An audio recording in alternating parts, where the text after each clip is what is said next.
Hello and welcome back to Gemasign. My name is David Weinstein, and today I'm very excited to bring you a demonstration of the separation of a green diamond.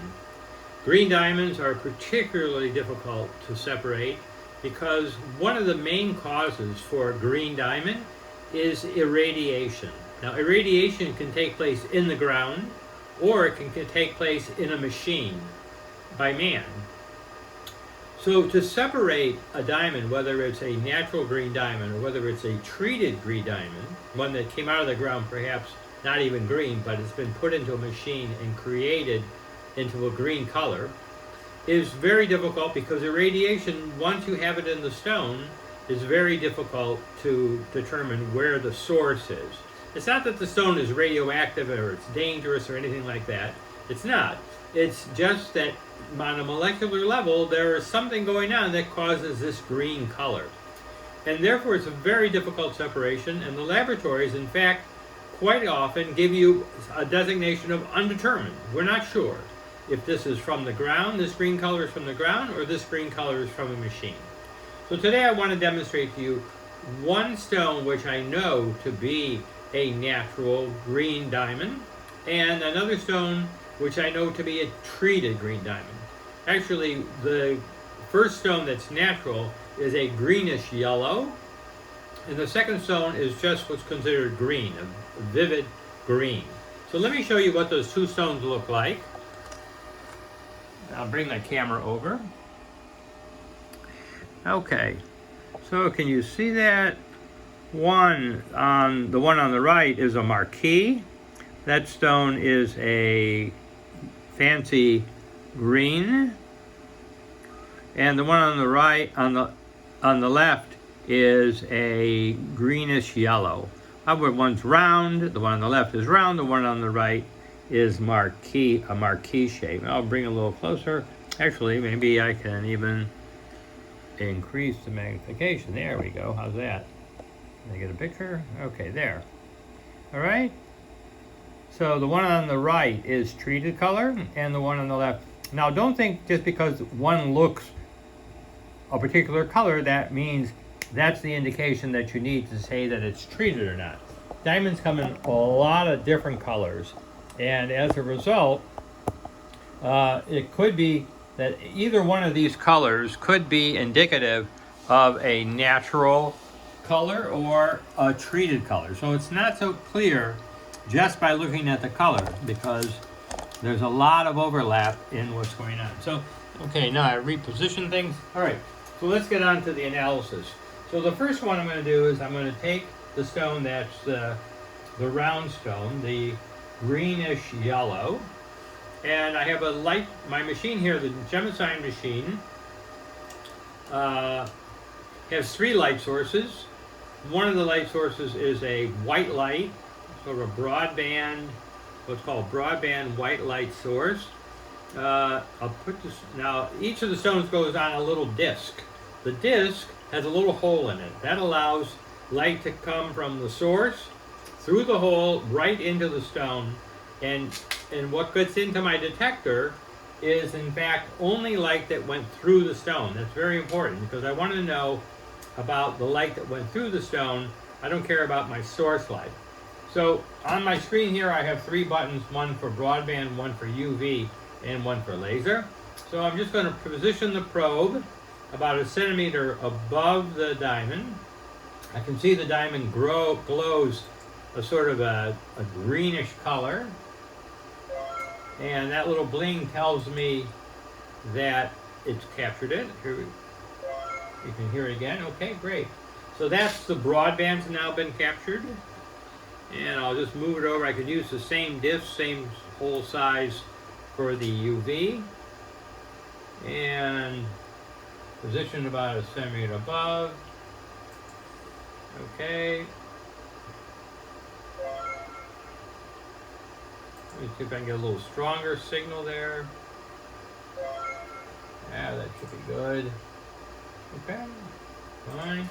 And lastly, the laser source. Now the laser can be dangerous if you look directly at the light, so we're not going to look directly at it.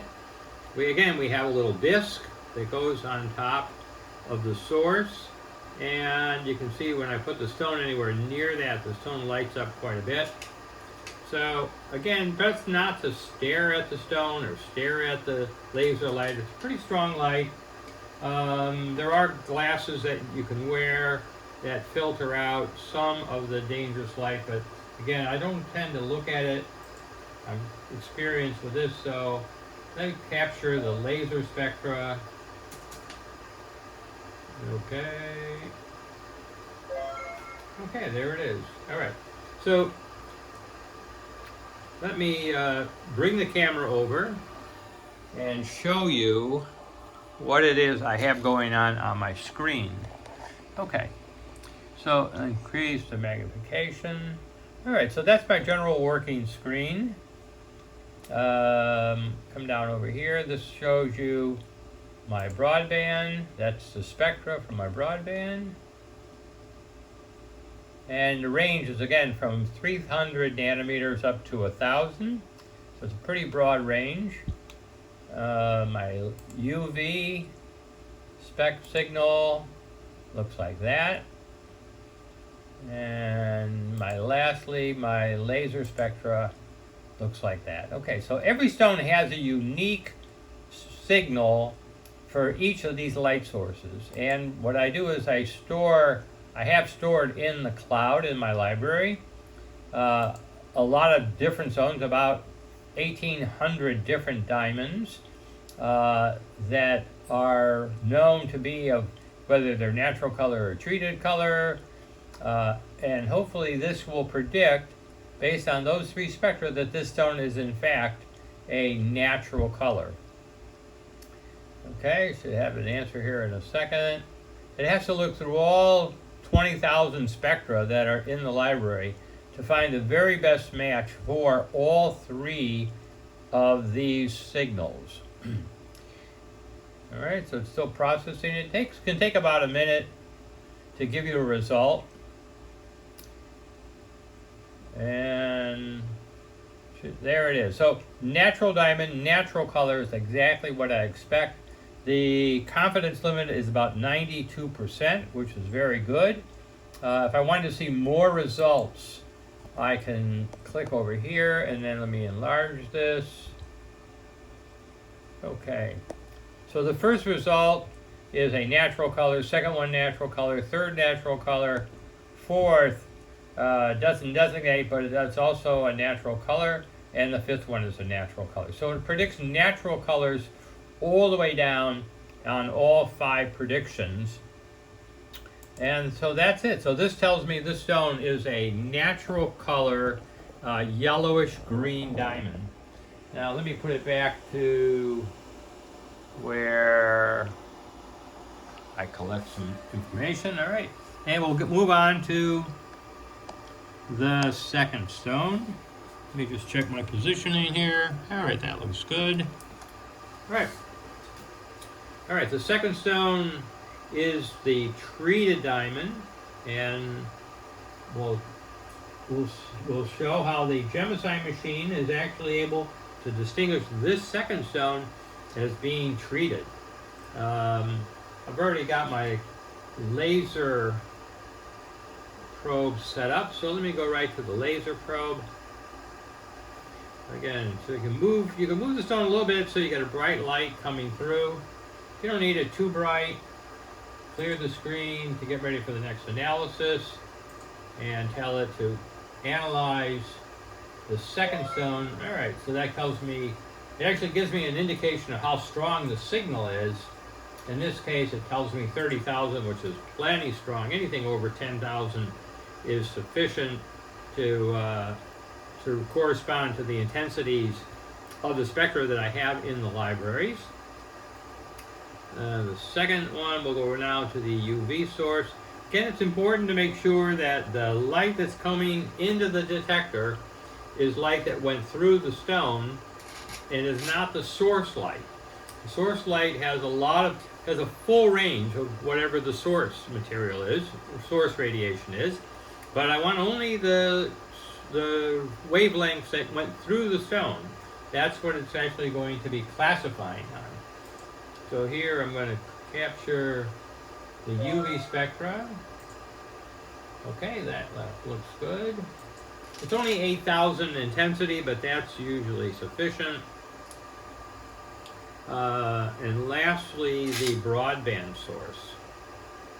Broadband, again, all these 3 different light sources capture different forms of electromagnetic radiation that comes through the stone, and it's that signal that I'm actually classifying on. Alright, let me just see how that looks. Alright, that's fine. Alright, I'll show you these 3 spectra. Let me do this again. Okay, so here we have, and I'll increase it so you can see. Alright, that's the broadband. The last one I just captured. Here is the UV. So if you remember the other one, these look really quite different than the first stone. And again, it's really complex what it is that the curve matching algorithm is looking at in order to match. So every little bump, every little peak or trough is relevant to the identification of this particular stone. So now coming down here, I can tell it to use those 3 signals to predict what the ID is for this particular stone. Let me increase the magnification. There we go.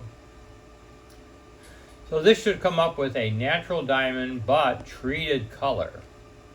Now I happen to know that for this stone because I have a certificate for one of the major gemological laboratories that tells me that they feel that this stone is a treated color. Just like on the first stone, I have a certificate that tells me they believe that stone is a natural color. Okay, so there it is. That prediction says that this is a treated color, which agrees with what I have from major laboratories. And then looking over here at the more results, it shows me the top 5 results on this stone, and they're all treated color, treated color, treated color, treated color, treated color. So right down the line, the curve matching sees these 3 spectra as corresponding to a stone that is treated color. So let me just tile this back here and have my closing remarks. Okay, 1 second.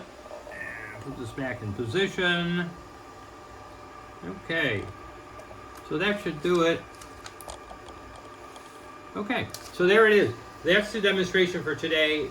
Again, this is a very important separation.